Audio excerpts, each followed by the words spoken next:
Our next guest, very interesting story. We're going to be talking about spirits and how sometimes spirits can actually do good. Welcome to the show. How are you, Bryan? I'm doing very well. Thanks for having me.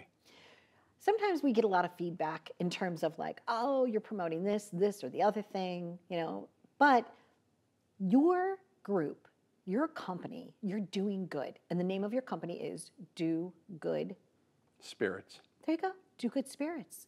Tell us about that. Tell us about the background of your company and why you started this. Well, I started my company back in 2008 when craft distilling wasn't a thing. There were 3 distillers in New York State. We became the number 4. Had no idea what I was doing. Googled how to make alcohol, Okay. and I ended up creating something right out of the gate that won best in the world. Best in the world. Yes. Right. Go back for just a second. Yeah. You didn't know how to do anything. You figured it out. You became best in the world. Yeah, I Googled it. Love that. I Googled it. Yeah. Love that. Google's Okay. powerful. It is very powerful. Yeah, we operated under a name Prohibition Distillery. We made a product called Bootlegger Vodka.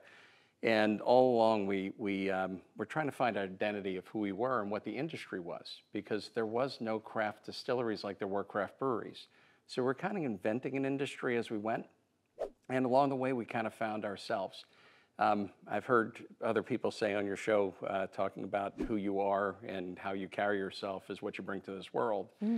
That's what we figured out our brand was. Our brand was ourself. Wow. So for us, we changed the name from Prohibition Distillery after about 10 years to Do Good Spirits, to honor the last words my best friend had said to me and what he thought our value in this world was. Now, you didn't just have any best friend, Bryan. Who was your best friend? I had a friend that I went to the Naval Academy with. I'll call him more of a best friend and actually a hero. He was a Navy SEAL, served our country honorably since the day I met him. He was the honor chairman at the Naval Academy, just a good human being that made everybody feel that they were more important in life. And one of the things for me, he went on in service for our country quietly, for a branch of our country that is veiled in secrecy. He went off and served and lived his life the way he intended, serving and doing good for others. When, unfortunately, he was no longer able to be here, what was it about his spirit that made you want to carry that on? Well, when we were younger, he did a really nice thing for me. So at my distillery, we've always collected donations. The donations in the back of our bottle is actually the poppy flower, which is a flower of remembrance for fallen sailors and soldiers. We've always had it there, and I was always at my tasting room telling the story about service. And along the way, he made a toast. It was about a month before he had died. We were at a class reunion. We were all drinking pretty heavily, and meaning spirited, having a good time, nothing bad. But he ended up making a toast. He said, "Do good." And I laughed at him because I'm a bit of a smart aleck? Smart aleck Yes, from smart Long aleck. Island. Okay. I say what I feel, which was my superpower. And then he looked at me and said, "You do good every day." He said, one of the things that hit, he said in the darkest of times in his life, in the darkest of places, he thought of the positive things that we do, running towards something, fighting for others, even if it's not your battle. And he thought that's what we were. We did good. So at the end, he raised the bottle again, said, "Do good." And those words were seared into my head. And every day I just try to earn what his last words are to me or to our group, because he passed about a month later. And that's what we try to honor every day. Just do what's right, do what's impactful, make a difference. It's not always about, as much as I'm here to make a living at some point. As an entrepreneur, you've got to make money. But we are making a huge impact. Beautiful. Roscoe, New York. Did I say that right? Yeah, Roscoe. New York, is where your distillery is. And tell us about that. You have like live music and like, what is that tasting room all about? Yeah, we have a tasting room at Do Good Spirits. It's 2 hours and 15 minutes from here. It's a lot of Long Island folks where we're sitting today get up to see us. But it's welcoming to everybody. It's right off of Route 17. We have a tasting room which has been recognized as one of the most world-class educational tasting rooms.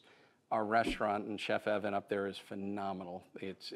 So we do live music on weekends, restaurant on the weekends, tasting room all week. But we're manufacturing, and we're trying to make bottles of product to get to consumers all over the tri-state area. And what is the pass through? What is like when somebody comes, what's the process to be there? How to be there? Well, there's a sign at the door. Well, the first thing you do when you hit my door, the words you'll hear is welcome. Okay. We don't ask what you're doing here. Can I help you? The worst questions, we're asking Come a on stranger, how can I help you? Right. Ours is come on in, where are you coming from, where you're going. And you don't have to know anything to come to our distillery. We ask you to forget what you think you know, because we're experts in alcohol. The consumer is consumer. So as soon as he hit the door, we welcome and then we bring them in. It doesn't cost them a thing. And if during the process they enjoy what we're talking about, they enjoy the message that we're sharing about Bryan and his folks, they can make a donation to Third Option Foundation right in a bucket. And so Third Option Foundation is the foundation that you're supporting. Yes, ma'am. So when someone makes a charitable donation, and they could read about it, the intention is to provide someone with some support, some help, some caring. Mm-hmm. Okay. Yeah, it's for their families. It's for the medical benefits. There's so many things that it goes towards, but it goes towards their kids, because a lot of these people serve our country without any of their family members knowing what they're doing. Something happens one day and they're no longer with them. And what we're doing is, what my buddy Bryan and his men set up was a foundation to care for those people perpetually and to make sure that it can be anything from, I've heard, taking a kid to Disney, from one of the father's friends being able to have some money to help. But it can be anything. But it's pretty amazing that it could be your neighbor next door that might be serving and you just don't know. You just because don't it has know. to be done in secrecy. Yeah. Thank you. Thank you for shining a light on what you're doing and how you're doing it and why you're doing it. I think it's a beautiful story.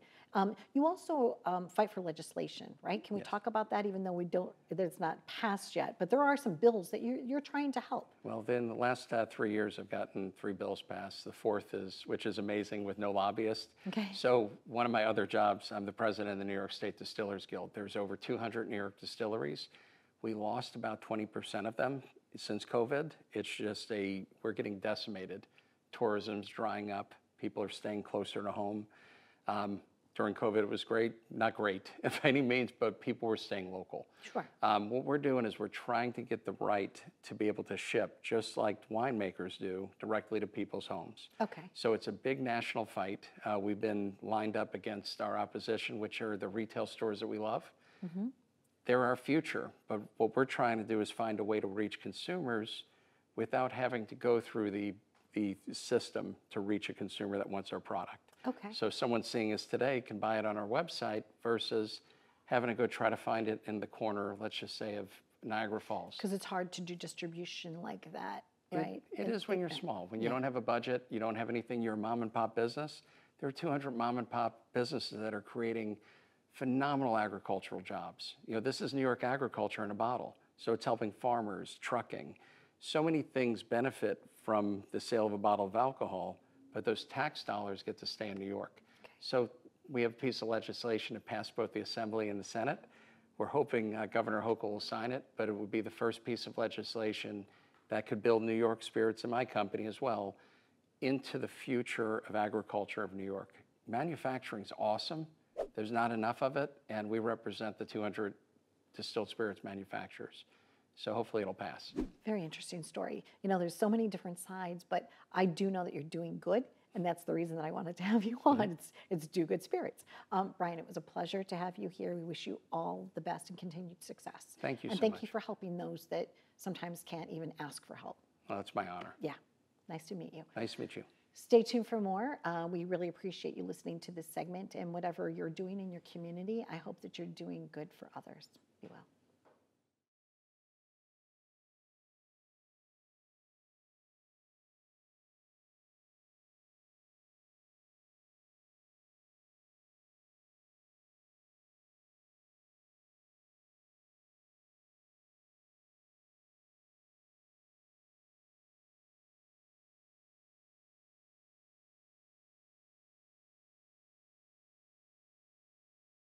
To dream the American dream.